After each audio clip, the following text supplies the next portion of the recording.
Hey, Facebook family, I'm back.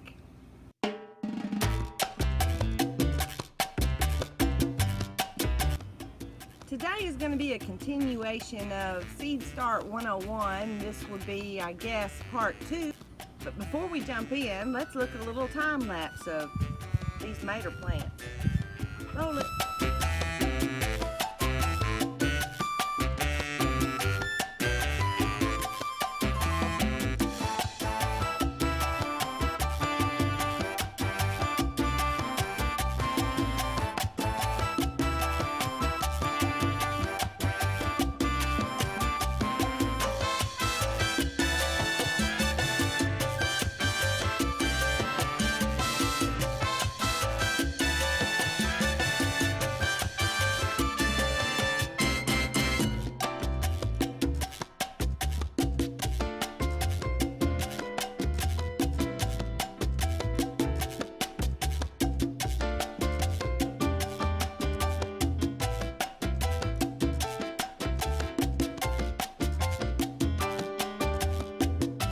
Okay, well, initially each of these tomatoes were started in net cups, and I had 2 to 3 seeds per cup. As they got their second or so set of true leaves, I divided them. Now, tomato plants are in the category of easy in terms of they don't mind having the roots disturbed too much. So it's easy to separate the seedlings into their individual cups, which is what is here. These tomatoes were seed started on February 13th. Today is March 28th, so what's that, about 6 weeks? Some are still a little on the small side. Others are getting pretty tall. So I'm gonna go ahead and pop them up into their 1-gallon grow bags. They will stay in their grow bags until they're ready to go out into the buckets on our gutter system, which probably will be in about 3 weeks. Usually about the middle or 3rd week in April we're good to go, and that's usually about when I set my tomatoes out. So let's go through the process that I use to pot them up. Here's what I have. A gallon grow bag. Actually, this is a disposable kind, but I try to save them and reuse them because they're really not in there for all that long. You got to have a good quality potting mix. Of course, I use Larry's recipe for everything, so that's what's in here, and I've dampened it a little bit. So it's about like what you would find in a fresh bag of potting mix that you just opened and you feel how damp it is. That's the dampness that I have in here. Got it about 3/4 of the way full right now, and created a little bit of hole. Now, another thing I like to use in my transplants, both I did them with these little seedlings, I'm doing it here, and I'll do it again when they go in the buckets, is to use a soluble mycorrhizae. This is mine. I get it from boogiebrew.com. It's also where I get my compost tea that I make. So it's going to go in the bottom of the hole. For these baby transplants, when they were itty bitty, I used 1/4 teaspoon. For these, I'm going to go ahead and use a good 1/2 teaspoon, and when they go out in the buckets, I'll use a full teaspoon. What does the soluble mycorrhizae do for you? Well, shall I just read it instead of trying to memorize it? Foundation, which is the name of their product, is a micronized mycorrhizal powder inoculum that consists of a blend of spores and 4 endomycorrhizal fungi species. These beneficial fungi build a natural microbial system which greatly enhances plant growth and tolerance of environmental extremes. It has more, which I'll tell you in a minute, but I do want to mention about the environmental extremes. Each time that I have transplanted, especially outside, I believe from my experience using this product that I have a lot less transplant shock because of this and because of this. We'll talk about that in a minute. The use of mycorrhizae increases the root's ability to absorb water and nutrients while improving the soil structure. Plants yields, need to fix their grammar. Plant yields and health. Foundation is water soluble and can be mixed with soil or in a hydroponic reservoir. So there you go with that. So let's come a little bit closer and I will show you how I pot up these babies. Okie dokie, we're ready. So you can see I have my potting mix in my little hole. This is a 1/2 teaspoon measure. So put that soluble mycorrhizae down in there. Now my tomato plant. If you notice, these first set of leaves here don't look like the others. Well, the reason they don't is because they are the initial leaves that come out. They're called cotyledon leaves. And I'm going to completely pinch those off.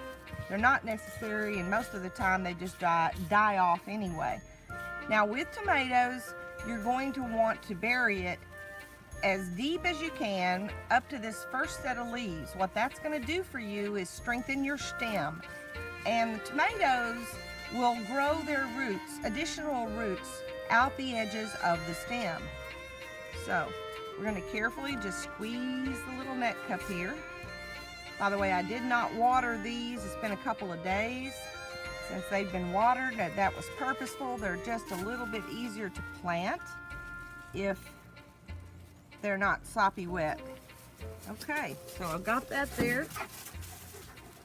And now I will add in some more potting mix.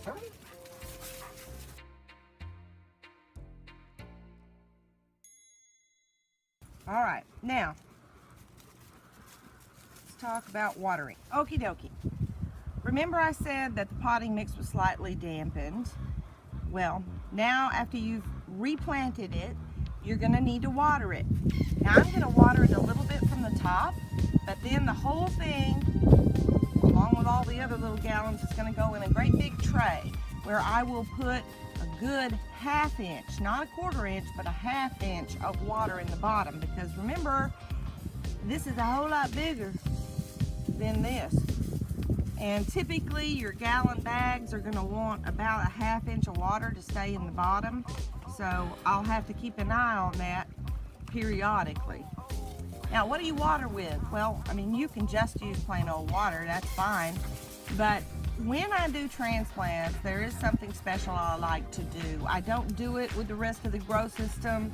Once everything is planted out in the gutters or in the kiddie pools, but during this transplant process and when I first transplant them out, I like to use compost tea. I brew my own compost tea, and I get it again from that same company, boogiebrew.com.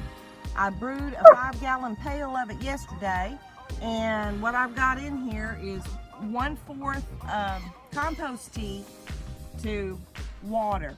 You can do a 1-to-4 or 1-to-5, but these plants are pretty sturdy, so 1-to-4 is plenty for that. So we're going to water it in. Can't you just hear this little Italian tomato paste saying, "Oh, bello, grazie mille, c'è bevando nutriente." All right, there's 2 more things that I like to do. Because these tomato seedlings are now going to be in my greenhouse outside, where moths and other critters can fly in and out and get in there, I like to add some extra protection for it. You know, in the spring, that is typically when the larvae of the moths start to emerge from the soil, and they're often called tomato worms, or more specifically cutworms. So we really kind of want to protect them, because what cutworms do, they feed at night, and you'll come out the next day and find that a cutworm has completely chewed through the stem of your tomato plant, and it's done. It's kaput. So to protect it, I use something that's commonly referred to by gardeners as a tomato collar. And it's really easy to do. There are several ways to do it, but this is the one that I like because it involves recycling and it's just easy. A toilet paper roll or a paper towel roll that you can cut shorter. Simply all you do is cut your toilet paper roll and you're going to install it around the stem of your tomato plant. Push it down about an inch into the soil.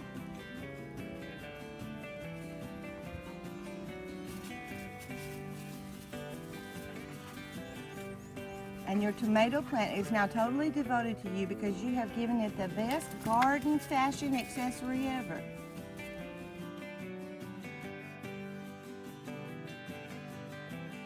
And lastly, I do mulch tomato plants.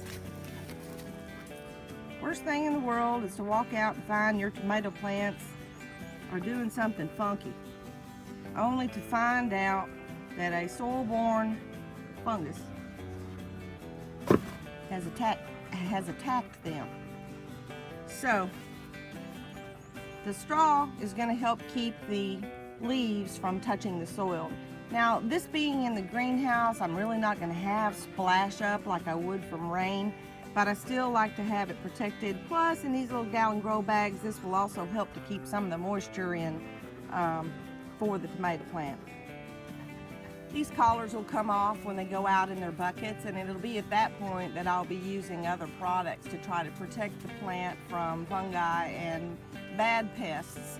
We'll go over that as we go through the season, but the go-to thing that we use is pure neem mixed with a little bit of insecticidal soap in water in a sprayer. We do that once a week on the weekends, making sure we get the underneath side of the leaves. We'll go over more about how that protects the plant from various things, lots of fungi, and several of the pests.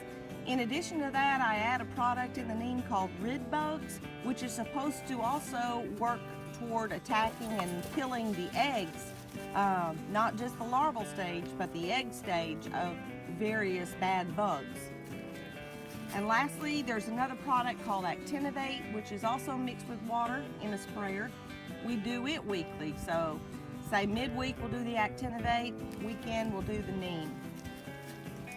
Some other organic products that people like to use to prevent cutworms from crawling up their tomatoes, which are easy to do, are coffee grounds, crushed eggshells, DE, which is diatomaceous earth. The downside with the diatomaceous earth is that if it rains, it's gone, and if the top of your soil is even very damp, it will degrade quickly too. So that's something you have to repeat doing.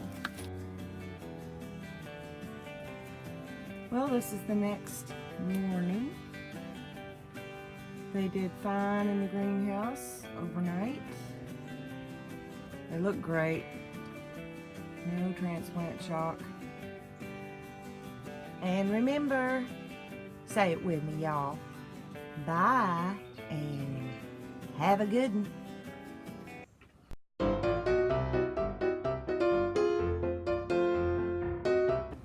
But before we begin, what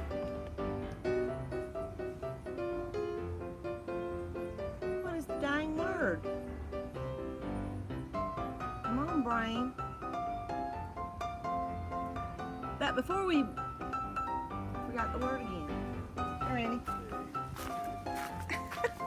You nut.